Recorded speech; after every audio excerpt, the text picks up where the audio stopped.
I'm Rich and that's Daryl. We're off to France to retrace the steps of the ultimate underdog victory, Paddy Hopkirk's 1964 win at the Monte Carlo Rally in a Mini.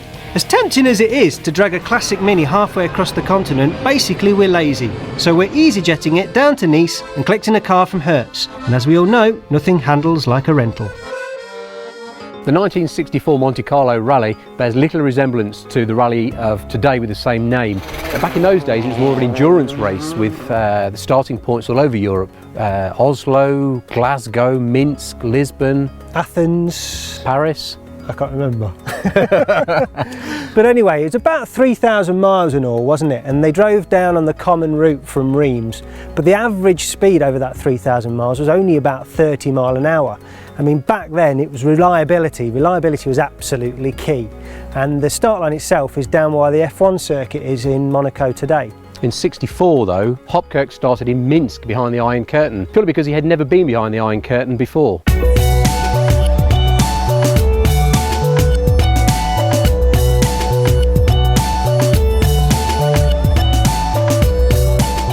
So the Mini story really kicks off in '62 when an ordinary Cooper, like this one, not the Cooper S, 997 cubic centimetres was entered. Pat Moss, Sterling Moss's sister, was actually entered for the ladies' trophy. She was entered for a trophy? What kind of a contest is this? There were rumours, It was a different time. You can't judge by today's standards. She went on to marry Eric Carlson, actually, who was one of Paddy Hopkirk's competitors. So a fairly close-knit bunch in those days, even though they were all red-hot competitors. Pat Moss actually didn't like the Mini very much, as she thought it was really twitchy on the limit. This thing's pretty planted, to be honest. This slush box sort of kills any chance of any hairpin heroics anyway. So packing 122 brake horsepower, which is just under twice what the Hopkirk Mini of 1964 had. This weighs twice as much? 1,200 kilos, I think it is. There you go. So Hopkirk's Mini was about 700 kilos. This thing really, lacking a supercharger or a turbo, is a natural successor to the car that Hopkirk had back in '64. But preferably without the box that sounds like a drunken telephone call. I don't think it approved of the soft top option really either.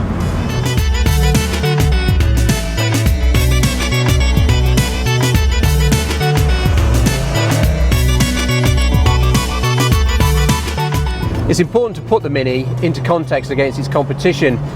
Whereas the Mini only had 70 horsepower, one of its main rivals, the Ford Falcon, had a V8 with 305 bhp, fiberglass front wings, front disc brakes, and was a really handy car. But there's a complex scoring system and handicap, meaning the Falcon had to win by a significant distance to stand any chance of winning the rally. The rally was absolutely gruelling. Combining the works teams and private entries, there were 237 teams that entered and only about 35 that managed to finish. There were 3 Citroën DS19s entered by the works team, none of whom finished. There was a Saab 96 piloted by Eric On the Roof Carlson, called On the Roof because of his driving style, regularly ended him up on his roof. Other competitors included the Saab 96 driven by Tom Trana. Tom was known as the Horseman of the Apocalypse. It seems that most of the drivers of that era had unusual nicknames. Mine would be Richard Adequate Duisberg, striking fear into the back markers in his automatic Mini.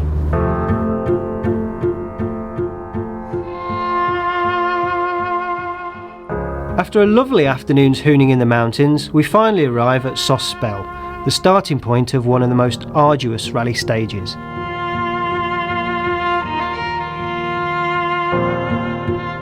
And a few more words on some of his other competitors. There was Eugene Boehringer, who was a German chap who drove a Mercedes 300. He was an ex-prisoner of war of the British and only got into rallying for a bet. Hopkirk himself learned his trade in something called a Hardin 22, which was this ancient little thing given to him by the local priest. Got a motorcycle engine in the back and apparently it handled like a pig, but it actually helped him with his car control and got him to where he was by '64. The story goes he fitted his own brakes.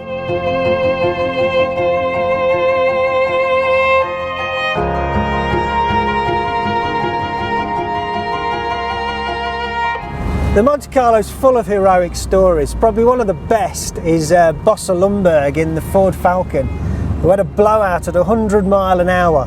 He blew his radiator, he had problems with his clutch, and he had to wake up a French farmer at 2 in the morning just to get water to fill his rad. After a cock-up by one of the mechanics, he also had to drive 50 miles an hour with no clutch whatsoever. So while this isn't typical Monte Carlo weather, it is pretty stunning, set up here in the Mercantour National Park. It also has the Col de Coyal and the Col de Bonnet, which are two of Europe's highest roads, which are absolutely stunning in their own right.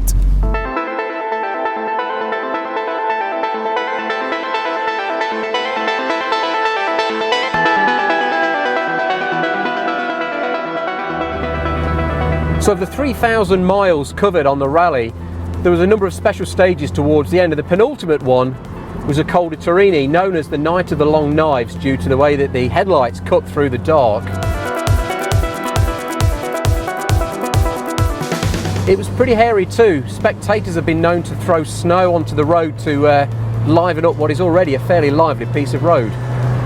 Remember also that it was in the depths of winter and it's 1,600 metres high, that's a mile high. Hopkirk poured gin into the washer bottle to stop it from freezing. It's my kind of driver.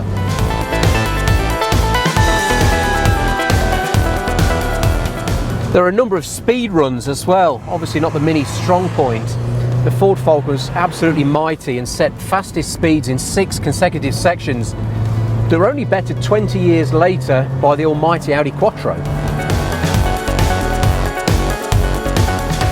One interesting little snippet is en route to one of the stages, they drove the wrong way down a one-way street and were stopped by the local police and told them that they were actually on their way to a funeral.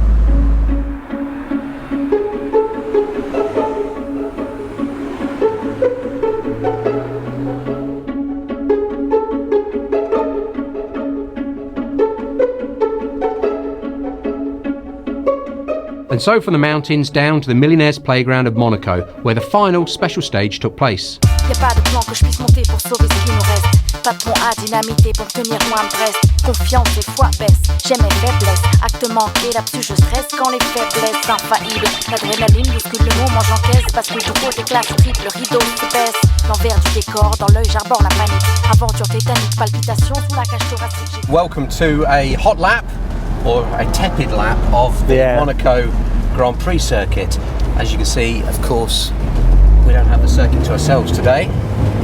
Just going past La Racasse, which is where Eddie Jordan's multicoloured shirts reside as he runs a commentary. Today you're going to have to put up with my dulcet Midlands monotone as we go for a lap.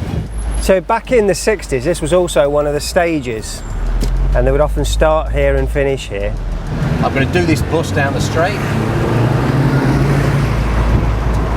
Excellent. So that's the HRT done. That's the HRT out the way. Regrettably, we're caught behind the Monte Carlo novelty tour bus.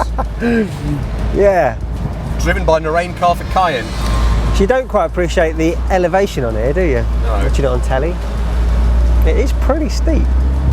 I'm coming now to Casino Square. This is tight, and you can see why the Grand Prix is a bit of a procession. On the rally, of course, cars are a lot narrower, and there was a greater disparity in their speed and handling, and they were set up at timed intervals anyway, so they weren't really head-to-head as such, more against the clock. Today we're against a Hyundai Tucson in front. Now normally we'd like to share with you the beautiful sound of this 4-pot engine as it rasps through this tunnel, but it's not going to happen today because we're stuck behind a moped and the acoustics aren't much cop, and frankly this doesn't sound like a proper Mini Cooper. I wonder if Cooper in this instance is more of a marketing exercise than any genuine dynamic ability, or some chap from the Cooper garage doing magical things with his oily tools. See, the speed trap has now gone.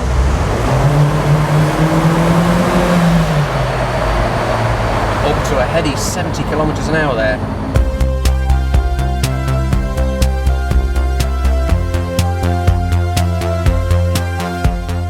And yes, F1 geeks, we are going the wrong way.